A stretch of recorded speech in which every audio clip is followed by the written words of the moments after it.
mais importante é pode ver como é que eles devem ficar, então saber que somente a luta muda a vida.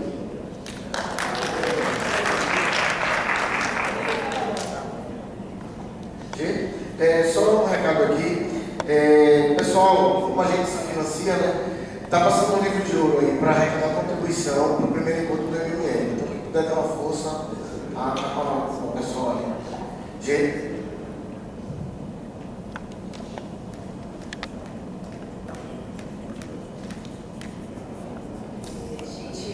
Bom dia. Eu fui funcionária do TRE, vou estar aqui participando desse evento. E assim, eu queria parabenizar tanto a fala de Paulo Barella quanto de Elane, que trouxe elementos práticos assim, de estudo na terceirização do serviço público, né? Que é um pouco diferente de outros tipos de terceirização no ambiente privado. Principalmente essa questão da vinculação, que é bem interessante, a vinculação ao posto e não à empresa. É uma coisa tão interessante porque gera a despersonalização do empregador.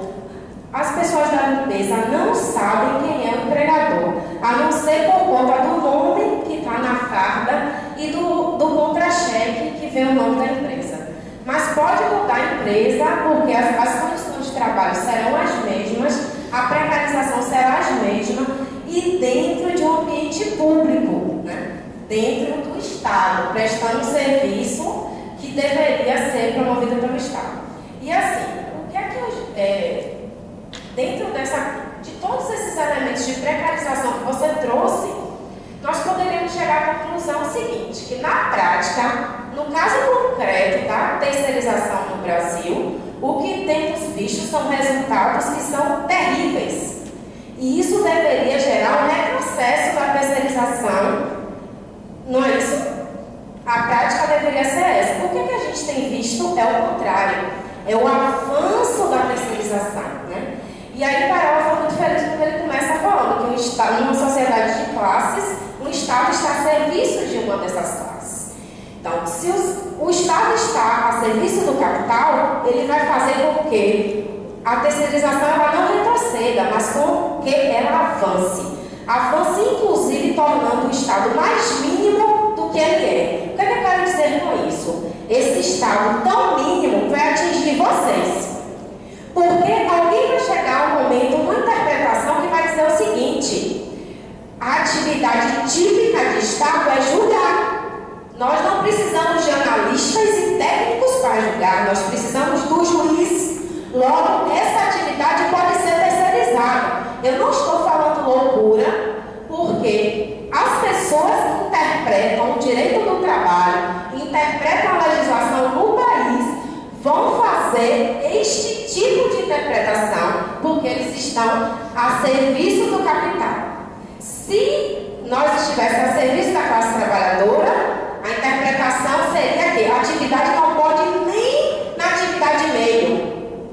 Mas como esse Estado está a serviço de uma classe que é o capital, essa terceirização vai atingir a atividade fim e vai atingir o Estado, tornando ele mais mínimo ainda. Então, vocês hoje, analistas e técnicos, é uma classe trabalhadora em risco, porque vocês, no futuro, correm um sério risco de não serem mais servidores públicos, mas servidores terceirizados.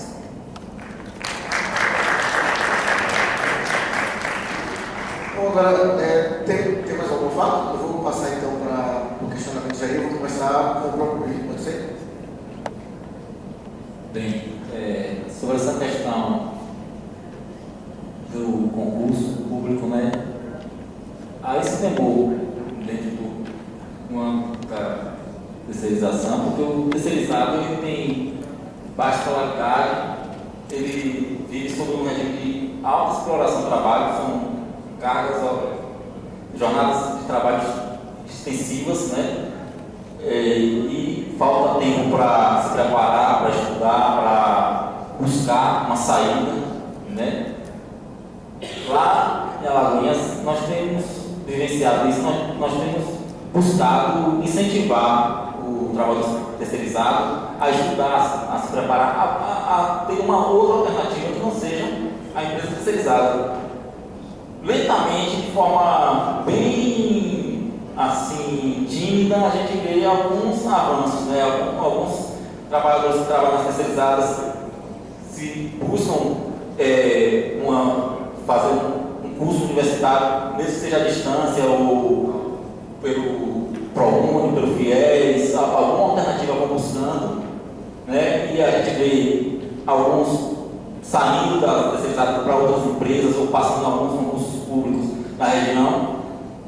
Mas a gente sabe que o processo fica assim, mais complicado daquele trabalhador que já tem uma certa idade, já dos 40 anos para cima, né, que ele já tem uma resistência, já tem as próprias dificuldades da vida, as agruras que viveu, que dificulta dele buscar justamente uma saída de dentro do sistema. Mas aquele que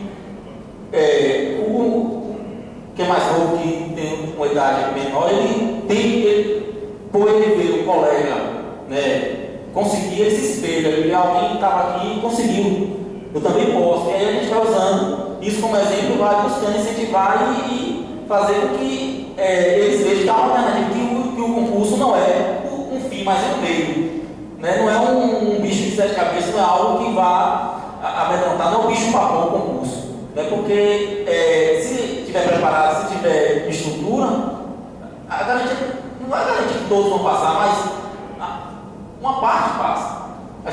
O concurso, a gente sabe que a concorrência é alta. Passando no concurso, mas a gente sabe a perda que foi, a gente sabe a dificuldade que foi.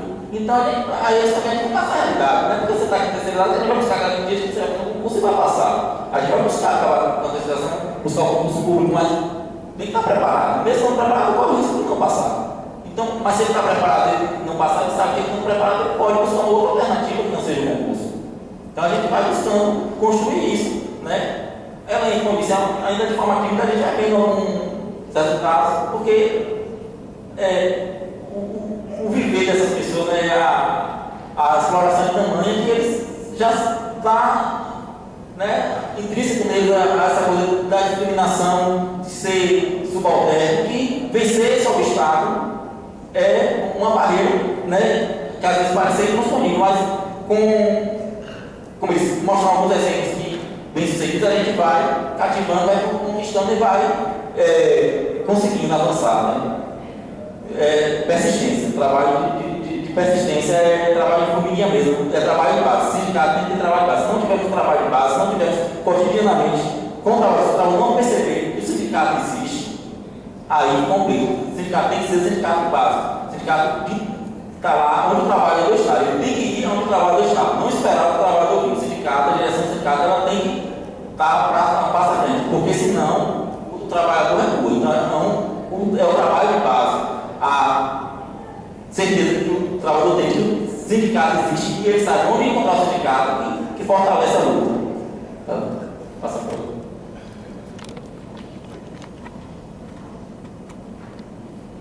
Bem, eu acho assim que, sobre a questão da pergunta feita pelo Jair, né? Inclusive tem algumas observações aqui que são interessantes, né?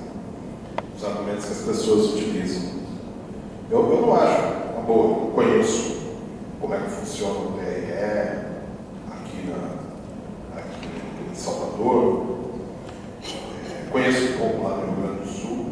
Nós ganhamos uma eleição, inclusive a esquerda ganhou uma eleição lá recentemente. Eu militei muitos anos lá no Rio Grande do Sul, então eu conheci aquela turma que dirigia lá. Mas, concretamente, a maioria das pessoas do funcionários da IE passam pelos contratados, pelos terceirizados, o pessoal que trabalha na empresa e tal, como um transeunte que está aqui, mais um. É assim. Então, o argumento de dizer que aqui tem bom ambiente e tal, enfim, isso não é o argumento. E vamos combinar outra coisa. Ainda que tivesse um excelente ambiente, concretamente, a jornada de trabalho é exaustiva, a pressão do chefe e o assédio moral é constante e o salário é miserável. Então, ainda que tivesse um excelente ambiente, resolveria o problema de ninguém. Porque as pessoas também não querem esmolas.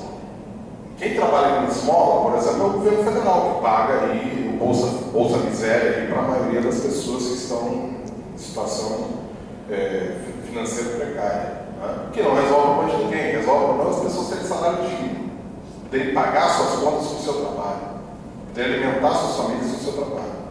Então, não são essas coisas que resolvem o problema das pessoas.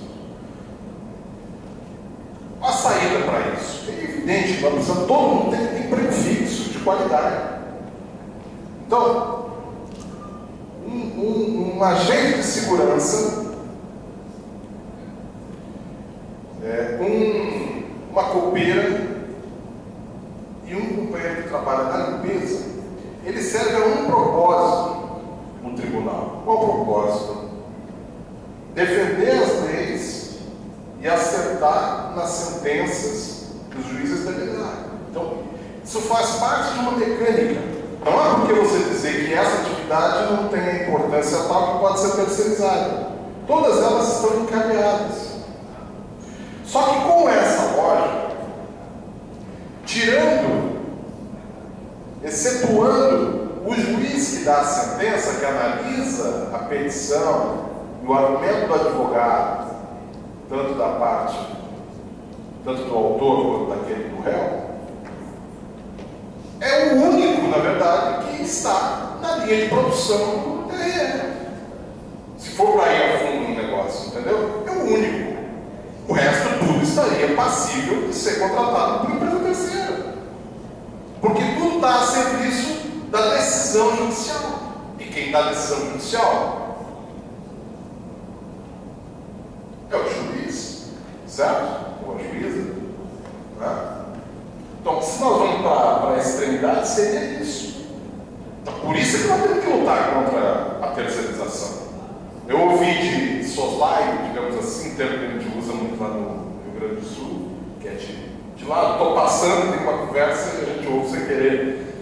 Que é uma tendência mundial, que uma companheira falar. Uma tendência mundial, é difícil de lutar com a tendência mundial. Bom, a tendência mundial é de acumulação do capital do sistema capitalista. A tendência mundial é de aumentar a taxa de lucro do empresário. Não é do capitalista. E nós não vamos lutar contra isso? Não precisamos lutar. Outra coisa, se em determinado momento da conjuntura, em determinada situação da luta de classes, nós estamos mais favoráveis a obter vitórias ou derrotas. Mas independente da situação, nós temos que lutar sempre, não tem outro jeito. Porque todas as medidas são feitas para tirar direito dos trabalhadores, que significa a única forma de acumulação do capital é pela superexploração da classe trabalhadora. É a única forma. E nesse sentido nós temos que constantemente lutar. E o sindicato, o Sindijus tem que ter uma política aqui de apoiar as ações todas dos terceirizados. Ele tem que colocar, inclusive, se abrir, o seu estatuto tem que estar aberto à filiação do terceirizado. Por quê? Porque ele organiza trabalhadores do judiciário. E o que é um terceirizado, se não um trabalhador do judiciário, embora na sua carteira não esteja escrito isso? Porque quando uma copeira serve cafezinho, ela está fazendo o quê? Ajudando a instrumentalizar esse tribunal para que ele possa definir as sentenças. Então é trabalhador do judiciário. E o sindicato representa os trabalhadores do judiciário. Não importa a forma de contratação. E quando tem uma terceirizada que está sacaneando com o trabalhador, o sindicato tem que entrar lá, tem que chamar o juiz. Né? Queremos uma reunião, não queremos discutir aquela terceirizada que está perseguindo o trabalhador. Essa é a política que nós temos que fazer. E, evidentemente, nós temos que defender o concurso público. E aqui não entra a discussão se vai passar ou se não vai passar. O tema não é esse. O tema é você lutar contra a terceirização. Porque se nós conseguirmos fazer com que haja concurso público para o copeiro, para o agente de segurança, para a limpeza e tal, para todos, o que nós estamos fazendo com isso? Nós estamos acabando com a política de terceirização. Certo? E o Estado vai ser obrigado, inclusive, a educar melhor seus cidadãos, para que possam, inclusive, ter acesso à administração pública, respondendo por qualidade à administração pública. Essa é a política nossa. Essa é o que temos que fazer. Não tem outro jeito. Certo? desculpa, fazer uma ressalva só na questão digamos assim, da liberdade em relação à contribuição, da isenção da contribuição do terceirizado. Eu quero dizer, não é educativo nós liberarmos os trabalhadores de uma contribuição das suas organizações sindicais, que ainda que simbólica. Nós temos que educar os trabalhadores que eles precisam construir suas organizações financiando-as política e financeiramente, com suas limitações, com todas as suas limitações. Nós temos que pelo menos trabalhar com uma simbologia que seja R$1. Mas isso faz com que o camarada se sinta mais presente no sindicato, porque ele diz, eu financio meu sindicato, o mínimo que eu tenho.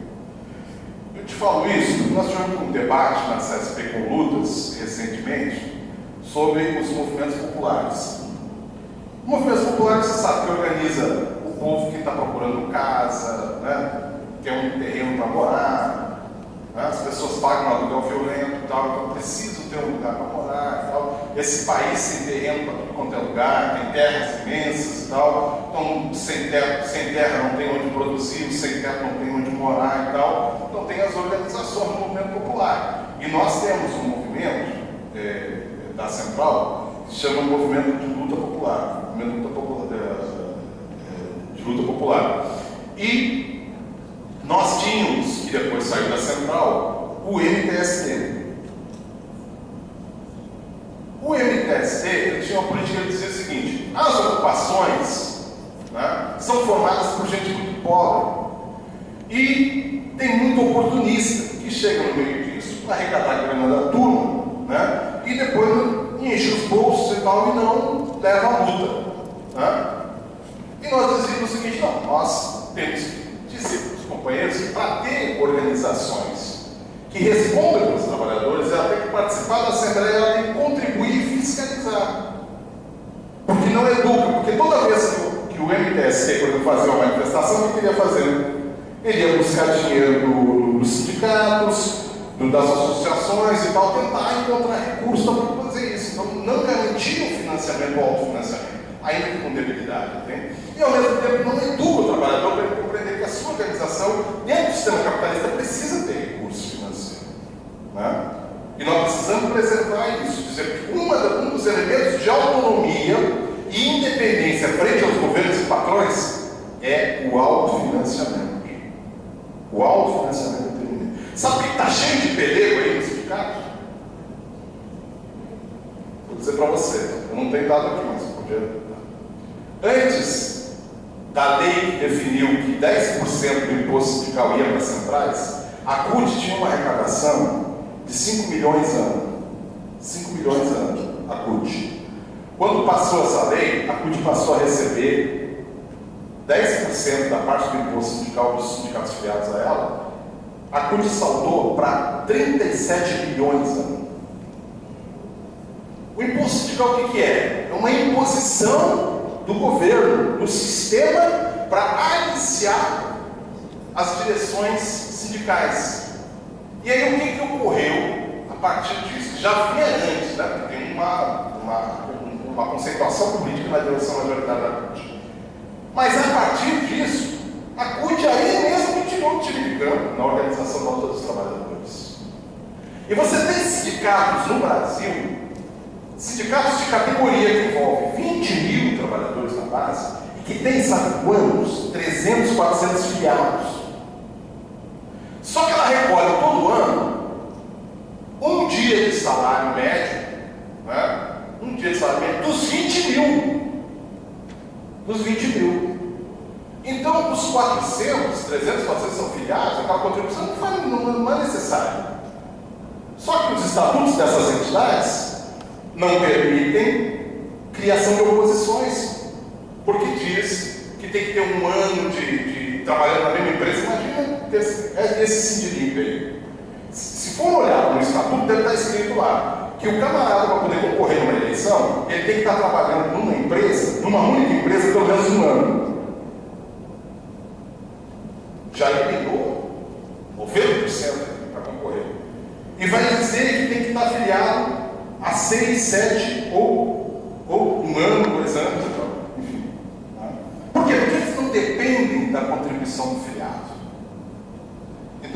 gente tem que dizer, inclusive, sobre esse aspecto do financiamento, nós somos contra o imposto sindical. E eles estão querendo passar o imposto sindical para os servidores públicos, nós não descontamos o imposto sindical. Eles querem descontar. Sabe qual é a bagatela que daria? R$1 bilhão se todos os servidores públicos passassem a contribuir passassem a ter desconto do imposto sindical. 1 bilhão. Divide por 7 centrais. São 8 centrais do país. Eu tiro a minha porque nós temos decisão, nós não pegamos o imposto sindical. Divide por 7 centrais. Quanto é que dá uma bagatela de 1 bilhão para cada uma delas? Um negócio absurdo. Mas essa é a realidade que estamos vivendo aqui. Eu destoei um pouquinho, né? Mas a ideia é que é uma discussão. Acho que é um movimento progressivo do ponto de vista de incorporar os companheiros. Mas eu acho que do ponto de vista mais educativo tem que dar uma discutida com eles, uma psicologia da contribuição, entende? Até para discutir isso. Sabe como é que a gente é independente? É quando a gente tem dinheiro que os trabalhadores financiam o nosso sindicato. É assim que nós somos independentes. É um dependente de recursos nenhum do Estado. Então nós enfrentamos melhor as lutas, as brigas que tem pela frente. Bom, aqui é o seguinte, eu já fui meu tempo aqui com certeza.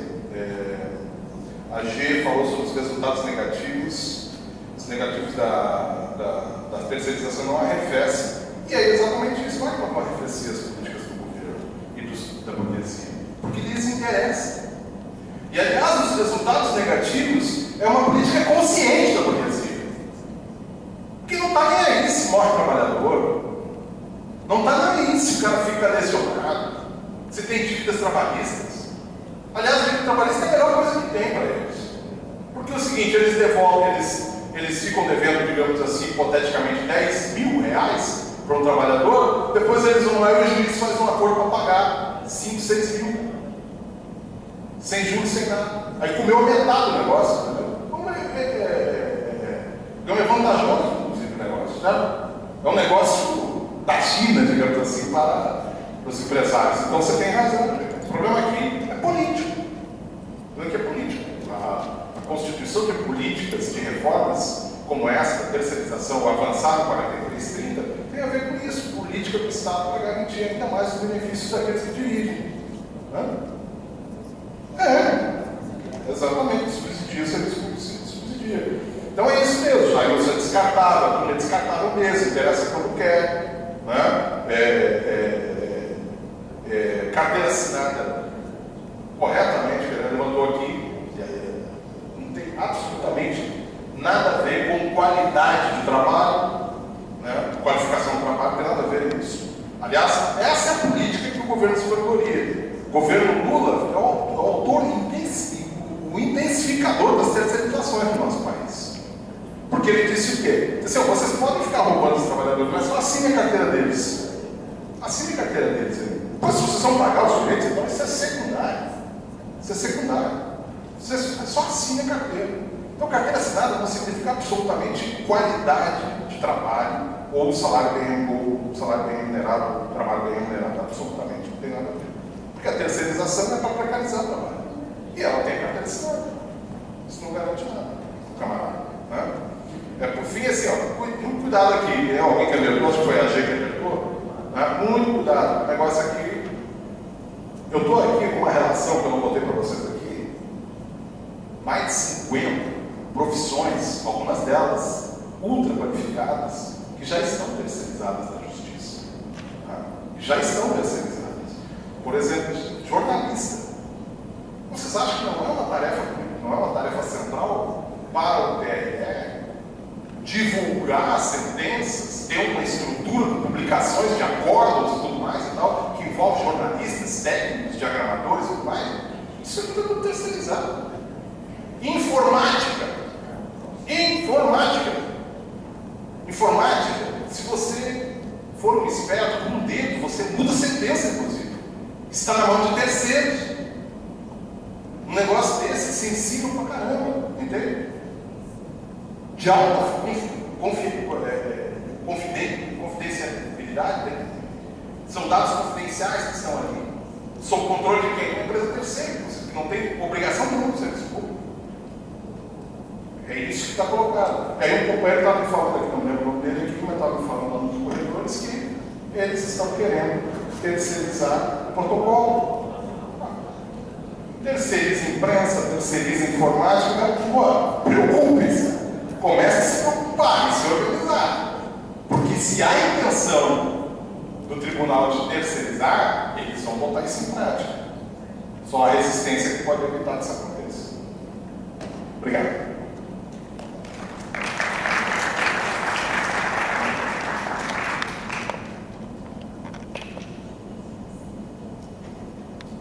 Bem, você bastante breve também com algumas respostas com relação ao Sindlimp, respondendo ao colega aqui, realmente tem algumas, a minha pesquisa, ela buscou, na verdade vamos dizer assim, foi muito audacioso da minha parte, né? Uma pesquisa de mestrado fazer, uma pesquisa falando sobre as condições de trabalho, falando sobre as relações de trabalho, ainda fazendo uma análise do papel do sindicato. Esse, na verdade, o papel do sindicato ficou um pouco falho na pesquisa, porque eu não entrei profundamente na atuação mesmo do Sindlimp. Eu me ative às convenções coletivas, fiz uma entrevista com uma diretora lá do sindicato, mas realmente é uma pequena parcela da pesquisa. É uma das falhas da pesquisa, né? Posteriormente, no doutorado, quem sabe, eu posso aprofundar nessas questões. Mas realmente está. E pela entrevista que eu tive com a diretora, o que transpassou, o que ela passou, na verdade, foi que era um sindicato que. Não, primeiro que é um sindicato filiado à CUT, né? Então, ele tem alguns problemas e tudo, mas do ponto de vista da atuação dele na UFBA, ou dentro de algumas funções dele na UFBA, pode-se dizer que houve uma boa intervenção. Eu acho que a gente precisa até lembrar um caso que aconteceu na UFBA, que é de conhecimento de todos, que foi o escândalo do jaleco branco, né? E que quem foi um dos que denunciou a Operação Jaleco Branco foi o Sindlimp. O Sindlimp foi um dos denunciadores do Jaleco Branco. Estou aqui defendendo o sindicato, mas apenas mostrando que, na verdade, é preciso uma análise mais profunda ou procurar se aprofundar mesmo na questão da atuação do sindicato, que eu não fiz. Mas, com relação a essa atuação, realmente é preciso reconhecer, né, o papel deles. Agora, com relação vou ser bastante breve, com relação aos direitos das mulheres nessa pesquisa. A questão, por exemplo, da estabilidade gestante, eu não verifiquei na análise na análise das sentenças, eu não verifiquei enquanto uma causa relevante na pesquisa direitos relacionados às mulheres, como uma reivindicação, vamos dizer assim, primordial, principal dentro desses processos, por uma questão simples. Primeiro, porque a maioria dessas mulheres, elas já têm uma certa idade, então não tem mais interesse, já tiveram seus filhos, não tem interesse em ter filhos. As mais jovens, elas não têm, algumas delas não têm interesse em ter filhos, pelo menos recentemente, porque por uma questão de medo de ficar desempregada. Muitas delas têm medo de ficar desempregada, até por conta das experiências anteriores com as empresas, né? Com a empresa ficava no máximo até um ano, até menos de um ano dentro da universidade, elas tinham muito receio de ficar desempregadas. Eu fiquei sabendo de uma funcionária, que parece que na escola de nutrição, que estava grávida, né? Mas são casos bastante pontuais. Dentro as principais causas mesmo que eram defendidas eram causas mais coletivas, envolvendo homens e mulheres, a classe mesmo trabalhadora, ao segmento terceirizado por inteiro. Com relação ao concurso público que o colega colocou ali, eu concordo com o que Barela falou, realmente. Concordo inteiramente com o que ele falou. Acho que é importante a defesa do concurso público, não está discutido aqui se eles vão passar ou não. Agora, evidentemente, que esses terceirizados que estão trabalhando, e se conseguir realmente a efetivação de uma questão como essa, é preciso encontrar formas de efetivá-los. inicialmente efetivá-los. Depois, os próximos trabalhadores que forem sendo inseridos na universidade ou nas instituições públicas,